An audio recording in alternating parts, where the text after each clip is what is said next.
And once again, time and time again, shout outs to my, I don't even know what to call these, doodlings that I made during a time of my life when my self was in danger of not being anymore. So we're gonna start this video off like that, I guess. And today I had a therapy session with my beautiful, wonderful, lovely, intelligent, and youthful therapist. And she gifted me a series of excerpts, I guess you could say, all by the man Oscar Wilde. And I figured, why not record it? This is my first time reading it, so let's get to it. So the first one comes from Oscar Wilde, and it can be found in one of his works called The Remarkable Rocket. Here we go. A sensitive person is one who, because he has corns himself, always treads on other people's toes. So I don't know what to make of that. So my first thoughts are to me he's trying to say hurt people hurt people.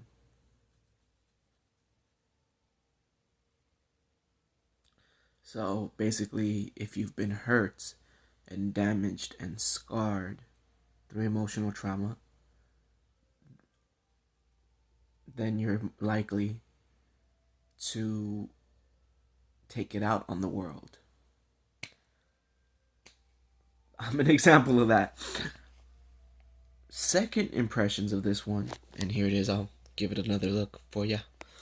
Second impressions, that's not what he's saying. He's saying that the sensitive person has corns on their toes, and so they always tread on other people's toes, which means they can't walk on their own feet because it hurts too much. And so they rely and depend on other people's toes to do the walking for them. So they'll walk on their toes. I'm not really that's deep and it's hitting me in an emotional way.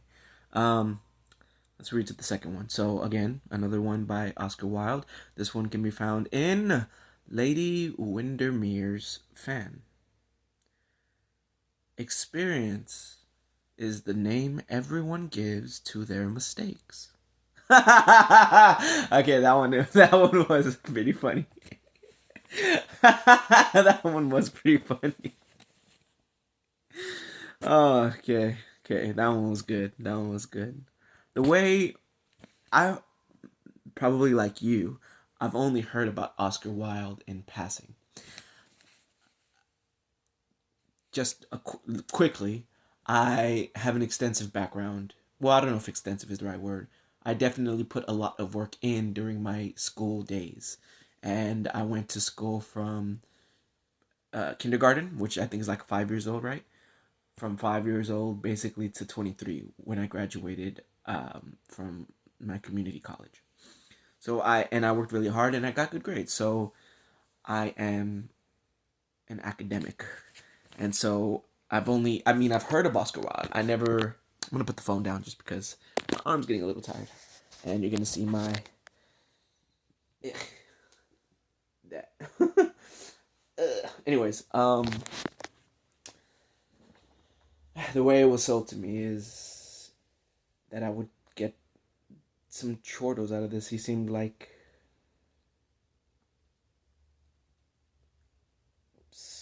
basically like Mark Twain, except probably way more interesting. um, so the second one, or the third one, is called Phrases and Philosophies for the Use of the Young. This one goes, industry is the root of all ugliness.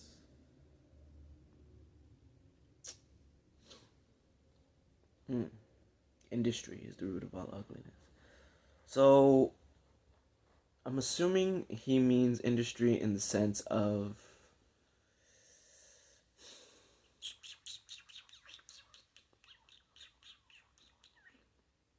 like if you say someone is a man of industry, you're basically saying that this person is on the cutting edge of innovation, right? So industry is the root of all ugliness. He's not saying the root of all evil. I've heard, and you've heard before, money is the root of all evil. He's saying industry is the root of all ugliness. And ugliness isn't necessarily a bad thing. Unfortunately, I did not get too much of a chuckle out of this one. The fourth one, there is no title, so I guess we're not sure where this one comes from. But it's Oscar Wilde. Oscar Wilde. So shout outs to that renegade of a gay man. Seriousness is the only refuge of the shallow. Another thinker. Seriousness is the only refuge of the shallow. Someone is shallow, which means they're not very deep, which means different things to different people. For me, if someone is shallow, it means it usually means they're people that I can't really be around. They get frustrated with me because I'm pulling them into deeper waters, and they're shallow, and they can't swim in deeper waters. They're shallow. So seriousness is the only refuge of the shallow. Seriousness is situational.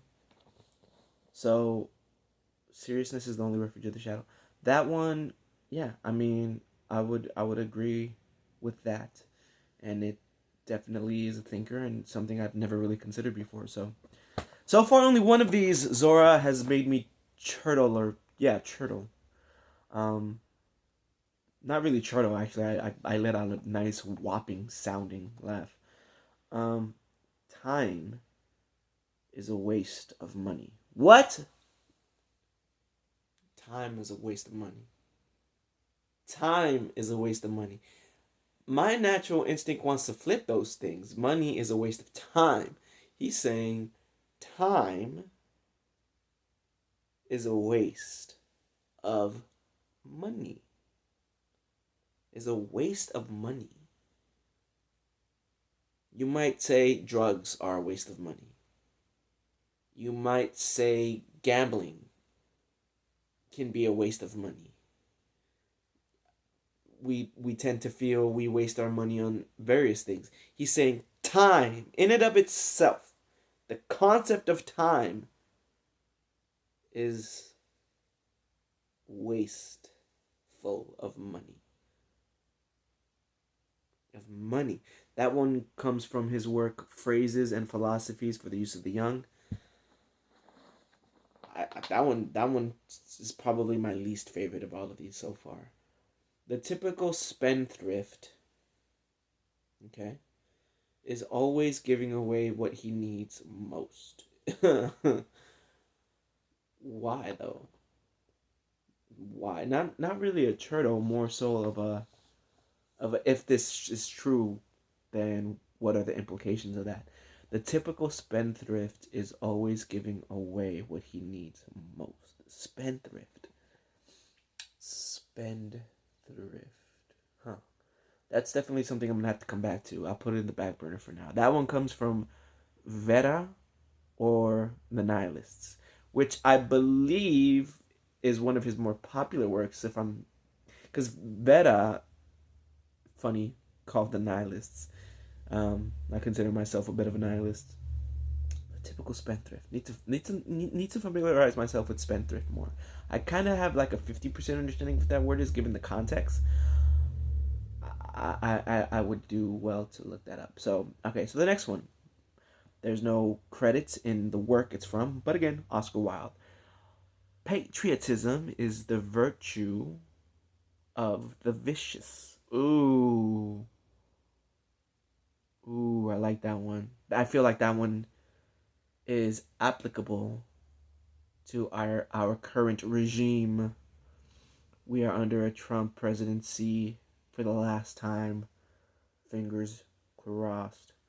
Okay, I like that. Patriotism is the virtue of the vicious. Moderation, this one comes from a woman of no importance. Moderation is a fatal thing. Nothing succeeds like excess. Oscar Wilde, his name, Oscar El Loco, is what he should be called, because I'm not saying this from firsthand knowledge, because one, I didn't know the man. Two, I haven't read on the man. I have done no research on the man.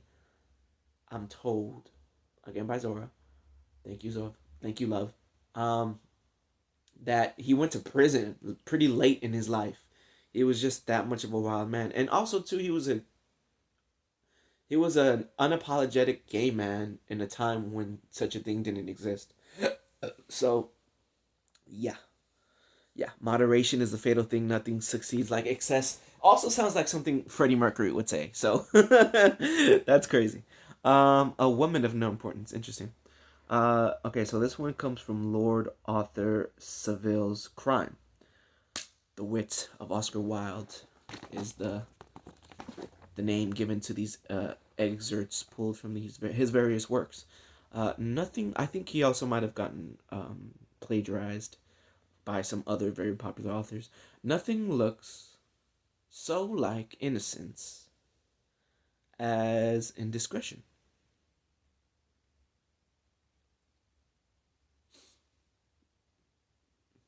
Nothing looks like innocence as does indiscretion.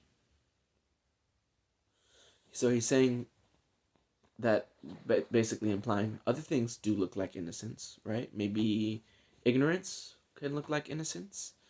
Maybe you can find the innocence in someone who's in love, right? He's saying nothing looks so like innocence as an indiscretion. An indiscretion being used here is a noun. So when you're saying something is an indiscretion, you usually say that in the context of like a uh-oh. Based on your discretion. It's usually used when you're trying to convey a sense of mystery, of hush hush secrecy. So nothing looks so like innocence as an indiscretion. You can also, in this context, I think he's using it in terms of like if you're a rich person at a ball and you have a lovely gown and then you accidentally like shit the bed, but no one really knows about it except for maybe like your closest friend, then the friend would say, oh, she had a bit of an indiscretion, and then keep it moving, you know. So nothing looks so like innocence as an indiscretion. That's probably the context that he was using it in, I would say. So far, Zora, we're 1, 2, 3, 4, 5, 6, 7, 8, 9 in 10 quotes to a page, I believe, and or less actually, it varies. And so far we're only like 2 for 9. So can we make it 3 for 10, please? This one pulled from Phrases and Philosophies for the Use of the Young. Okay, so number 2, pulled from there. Ambition, which I have in spades, I think, is the last refuge. Okay, I already read it. Okay, there's more to it. I read it in my mind before I read it out loud, and it hit me. It hit me so fucking good right now. Oh shit. Uh, okay. I'll read it now. Because, ooh, ambition is the last refuge of failure. Of the failure. Ambition is the last refuge. We can say for failure, I guess. Sort of like a defense mechanism. When we fail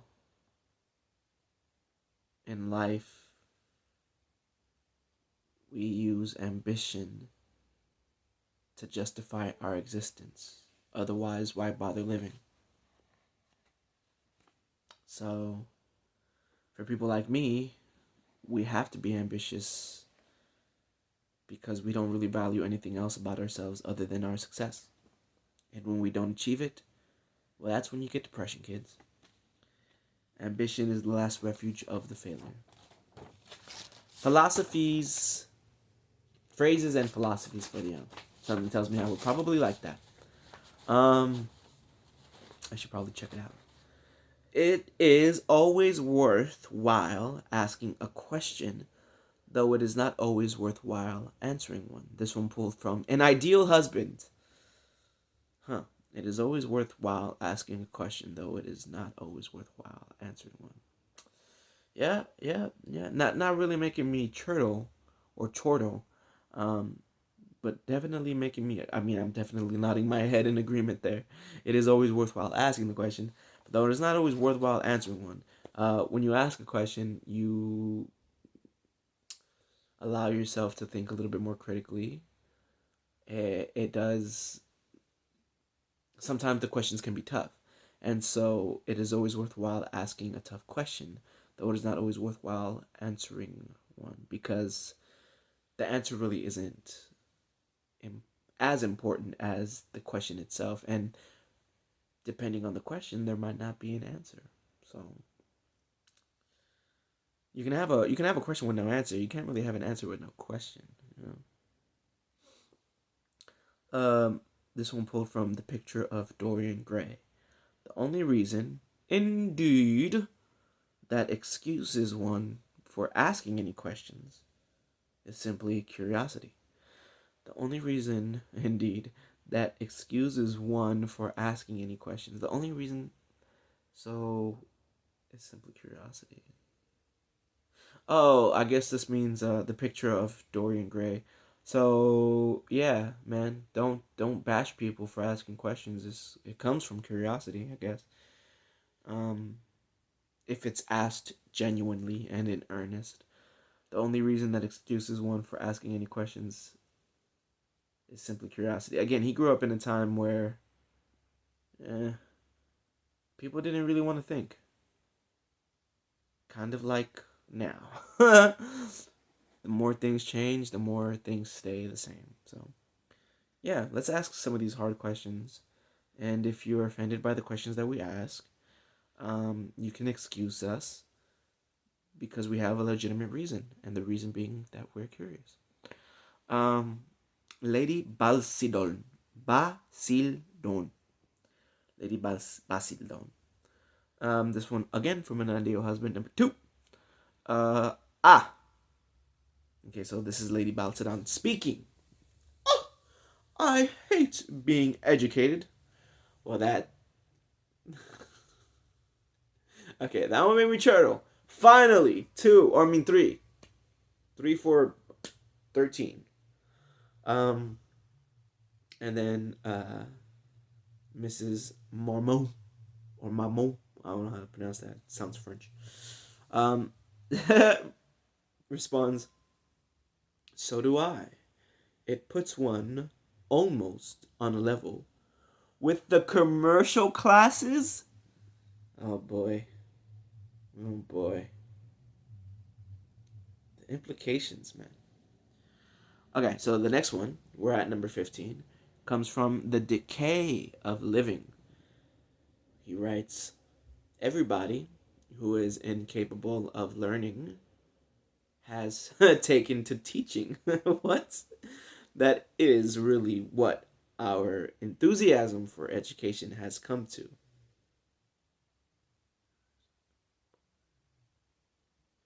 It's really hard to grasp the full magnitude of these quotes, these excerpts, without the context of the works that they're pulled from. So this one, more than all of them so far, has really piqued my interest in figuring out what the context for this one is. Everybody who is incapable of learning. Okay? But I don't agree. See, I don't think people are incapable of learning. I think people will. Well, I guess if you were going to say they're incapable of learning, I think the only way someone can be incapable of learning is if they refuse to. And that can come from, the reason why someone would refuse to learn are not black and white. That those reasons are complicated, obviously, which is a simple way of putting it. Whether it comes from like their fear, because fear will make someone not want to learn. Hello, I'm a prime example of that. Um, and then if you stay too long in that place, I guess the second part of this is that is really what our enthusiasm for education has come to. You would hope, I guess, to be enthused about learning, but if you never get that enthusiasm and you stay stuck in that place, then we get Trump. We get the people who voted for Trump. So we are in a crisis in this country. That is without a doubt. Um, Newspapers, he suggested, had degenerated. They may now be absolutely relied upon. I'm just gonna go ahead and go right past that one because they may now be absolutely relied upon. I guess the satire from that one comes from the fact that newspapers are he suggests had degenerated. Even back then, this sentence can be found. Newspapers, he suggested, had degenerated. They may now be absolutely relied upon. Basically saying old knowledge becomes important knowledge. But more specifically, old knowledge that has been discarded will come into a new level of importance, I guess. Um, I might be reading a little bit too much into these. They say satire and comedy, right?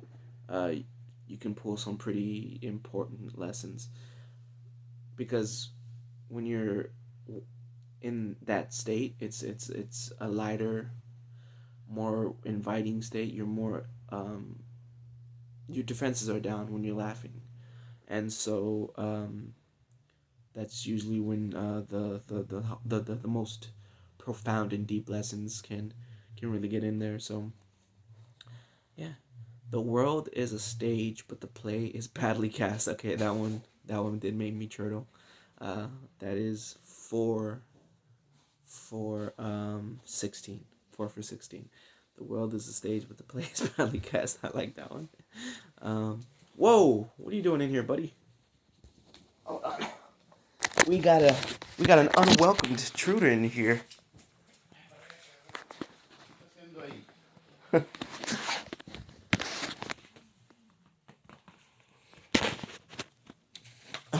That legit spooked me.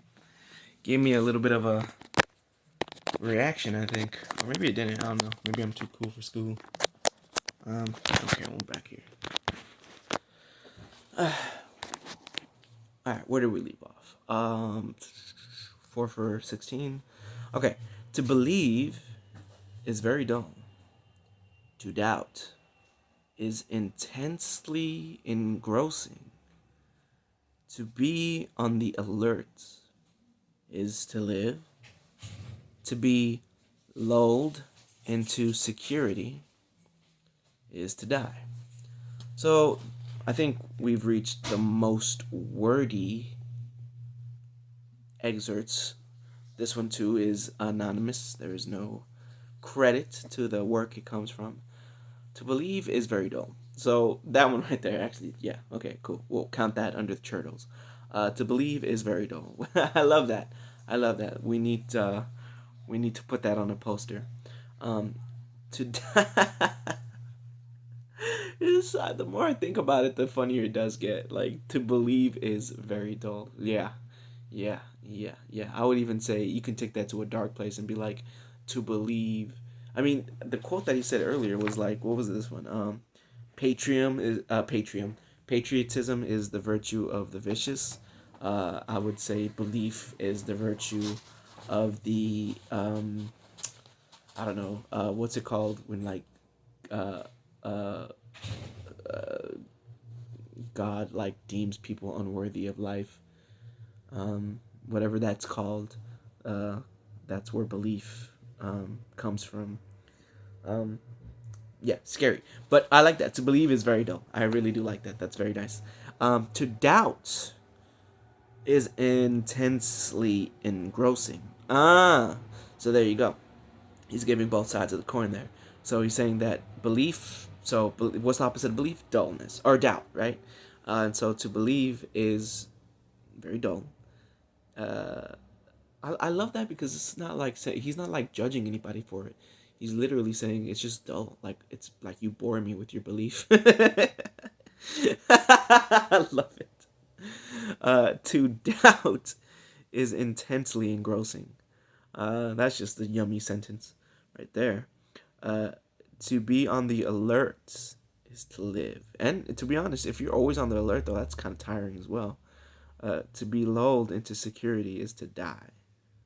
I guess he's saying live life on the edge. But then again, there you go. I mean, man is definitely interesting. I wonder how long he lived. I wonder. Something I could probably figure out relatively quickly. A truth ceases to be a truth. Oh, okay. So, uh, I'll be honest. When I was in therapy, when she gifted it to me, I did get my hands on it, and like I had already looked through it and read like one or two. This was one of the ones of the two that I read. A truth ceases to be a truth when more than one person believes in it. It made me laugh hard when I first read it. A truth ceases to be a truth when more than one person believes in it. Um, Obviously, Oscar Wilde was the antithesis of the Christian belief. Um, Many religions tend to see the homosexual as Satan and the devil. So it makes sense that a lot of these quotes have belief at the core of them. A truth ceases to be the truth when more than one person believes it. That's not even debatable. Uh, that's not even debatable. If you're gonna say that, if you're gonna debate that statement, then I wonder what color the sky is to you. It's definitely not blue. Um, Music makes one feel so romantic. At least it always got on one's nerves. Which is the same. No, that's just absurd. Music getting on your nerves. I mean, sure. I mean, I can see if you want quiet and someone else is playing music. I'm assuming he's talking about the music he likes. Imagine saying the music you like gets on your nerves. And I'm not even talking about like after you've heard it a billion times. I'm talking about like you genuinely are enjoying a song and you're like, oh yeah, this is hitting me like boom, boom. You know, you're into it. It gives you a lot of energy, and then you're just like, yeah, that got on my nerves. It's pretty funny. Music make one feel so romantic. At least it always got on one's nerves. He's talking about himself, which is the same thing nowadays. Romance and that actually is painful. That kind of hurts me to read. A woman of no importance. That's where it comes from. That's sad. That's sad. Talk about feeling trapped in yourself. The music that you love because it makes you feel romantic gets on your nerves because you're being told by the society you're wrong to love what you love, very terrible, very terrible. um Man, that sucks. They're important. So okay, so that's a negative. So that uh we were at four turtles. Now we're that makes it go down to three. There was another one earlier that probably would have brought it down to two, but I'm being generous here because this was such a lovely gift. This was such a lovely gift. I'm being generous. We're keeping at three turtles. Three. If one plays good music, people don't listen. Talk about someone who made music that people he really wanted people to like it, and then when they didn't like it, he got into his defensive mode and was just like, "Well, people just don't like good music."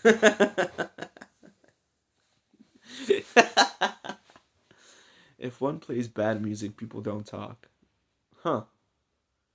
And if one plays bad music, people don't talk, huh?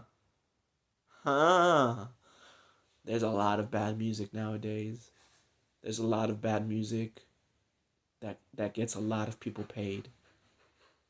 Ooh, ooh, ooh, ooh. Something tells me and Oscar Wilde would have gotten along. Very interesting. Very interesting. It is not good for one's morals to see bad acting. Okay, we're back up to four. We're back up to four turtles. That's pretty good. That's pretty good.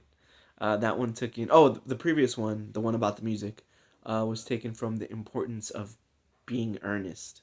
Yeah, talk about it. And then the second one, and the one that made me turtle, picture of Dorian Gray, was the picture. I think that's the third one from Dorian, right? I think. Let me see. The other one from Dorian was could have sworn there was another one. Oh yeah.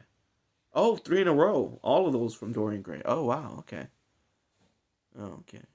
Huh. Okay. So it's not good for one's morals to see bad acting. I love acting. Are we sure? Let me double check. I just want to make sure. Huh? Uh-huh. Three from phrases and philosophies. Woman of no importance. Sure. Yeah, this one. The only reason, indeed, that excuses one for asking any questions is simply curiosity. So, yeah. Okay, there we go. There we are. Uh, so the next two are coming from the same place. I love acting. It is so much more real, than life. You know, assuming he grew up in a similar. I really am curious to know when Oscar Wilde was walking this earth, because um, when it comes to the theory of acting, there have been sort of like I mean, first you had the Greeks, right? It was all very pantomime. It was all very stoic. There wasn't much there. It was all just basic acting. Like it did its job. It transported you into a different place. Now that I think about it, I wonder what acting, what it would have been like to see their acting firsthand. What if it was great? What if it was just like the best? Because I could see that as a possibility. But yeah, actually, that's one that I agree with. Actually, you know what? I chortled on the inside. I chortled on the inside. That's five. All right, that's fine. Would have been six. Would have been six. But if that music quote from a woman of no importance, um, yeah, got me. Okay, so this is the next one from Dorian Gray. In her dealings with man, destiny never closes her accounts. Hmm. Hmm.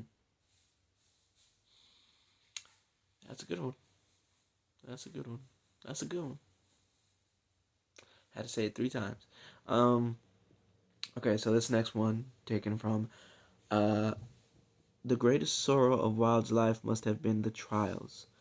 After them, he wrote, "All trials are trials for one's life." Oh, that reminds me of the other quote. Hold on, I just want to go back to her turtle because something tells me that quote's gonna be really heavy. Um,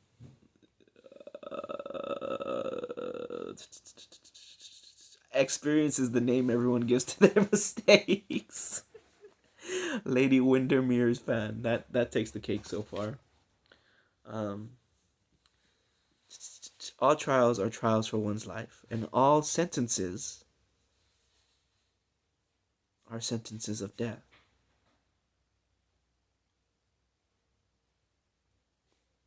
Hmm. That's putting a really grave importance on. I mean, because there's levels to trials. I mean, not all trials.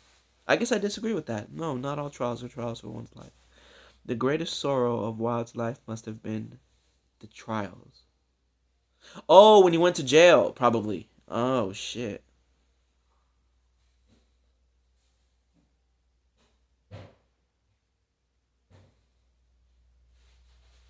Damn, that sucks. That sucks, man. That goes back to in her dealings with man, destiny never closes her accounts. That fucking sucks.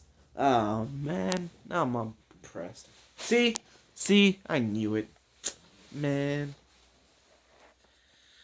Damn it, Oscar Wilde. Okay.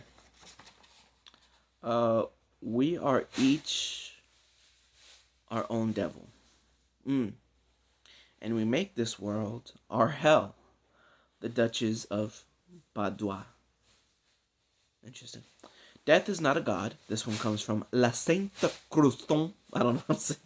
Courtisan. I don't know. Death is not a god. He is only the servant of the gods. I'll give that one a 6 out of 10. It's okay. It's okay. I've heard it before, though. Just saying. All right, we're at the last page, ladies and gentlemen. Hope you've enjoyed the ride so far. This one goes. I like hearing myself talk. That's 7. Turtles. It is one of my greatest pleasures. I often have long conversations all by myself. Okay. Okay, we'll keep it at 7 because this is all part of the same quote. Same quote. And I am so clever that sometimes I don't understand a single word of what I am saying. The Remarkable Rocket. So, there you go. Yeah, that's a good one. I like what? Oh God, I wonder what those trials were all about. I like talking to a brick wall. It's the only thing in the world that never contradicts me, and maybe it was that aversion to contradiction that did him in. Maybe that's why he says we can't escape destiny. So maybe he didn't live his life on the edge as much as he maybe could have. Maybe he left some stuff on the table. I like talking to a brick wall. It's the only thing in the world that never contradicts me. It gives me a turtle.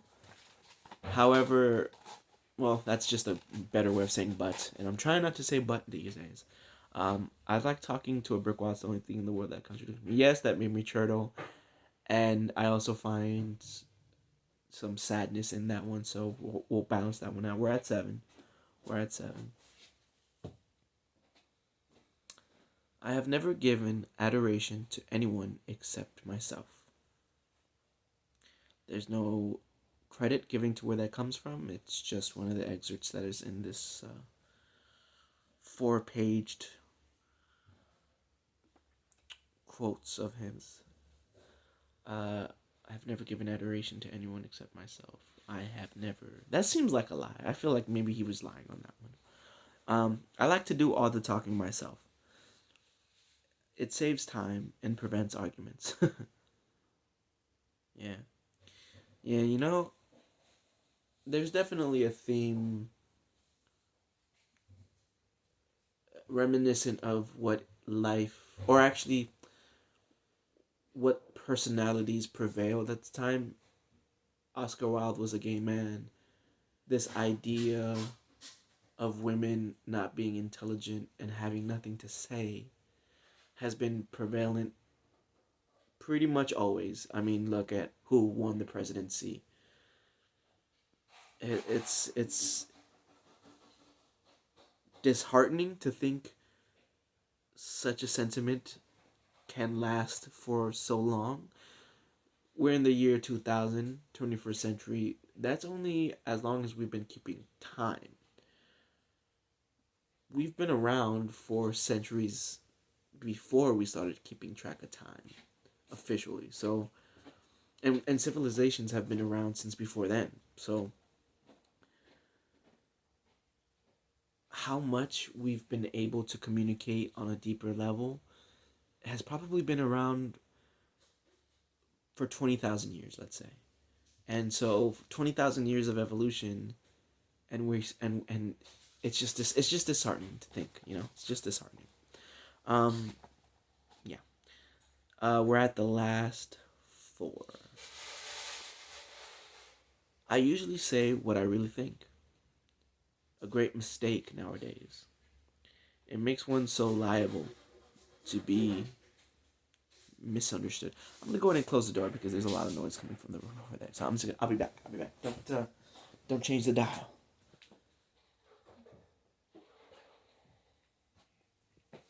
All right, but and there's about to be even more noise, so we'll wrap this up quickly if we can. Again, shout outs to time well spent, I suppose. I made these works during the deepest, darkest time of my life.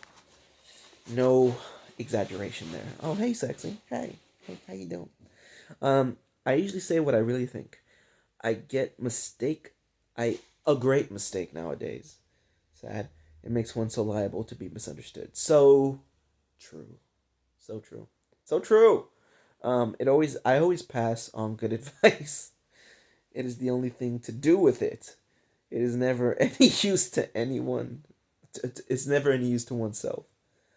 An ideal husband. Interesting. Man, these works. Something tells me. I'm gonna go on an Oscar Wilde kick. I am always thinking about myself, and I expect everyone else to do the same. That is, that is what is called sympathy. Hmm.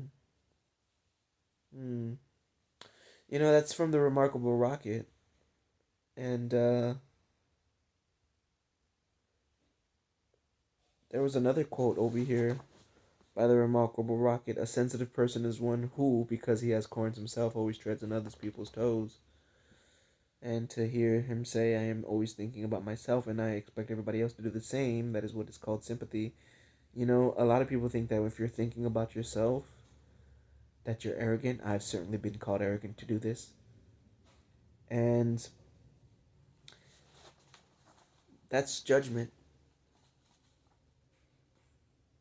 It is unfortunately something people are quick to do when they don't understand something that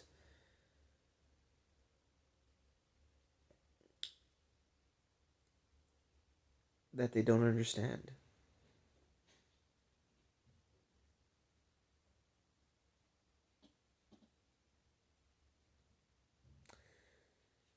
I have had my heart broken when the person that I was starting to love or had already fallen in love with called me arrogant. Um, that hurt a lot. A lot. I am no longer with her. Broke up with her. But yeah, man, it's a shame. People will shoot themselves in the foot. A whole society will shoot themselves in the foot because progress is hard and people don't want to go through the trials and tribulations. Why would they when all trials are trials for one's life and all sentences are sentences of death, right? Therein lies the problem and maybe the reason why we won't ever reach this utopia that we fantasize about. You can't ask a frog to grow wings. You can put it on a Yu-Gi-Oh card though.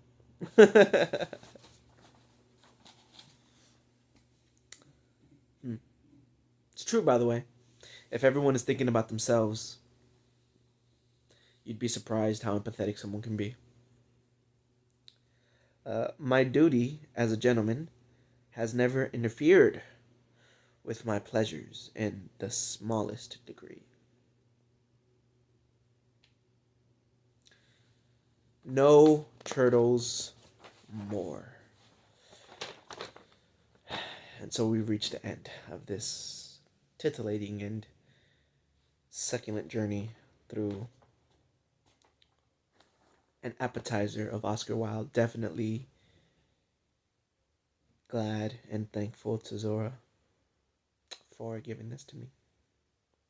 And honestly, I haven't had paper like this since school, so doing this kind of brought me back to my days in academia.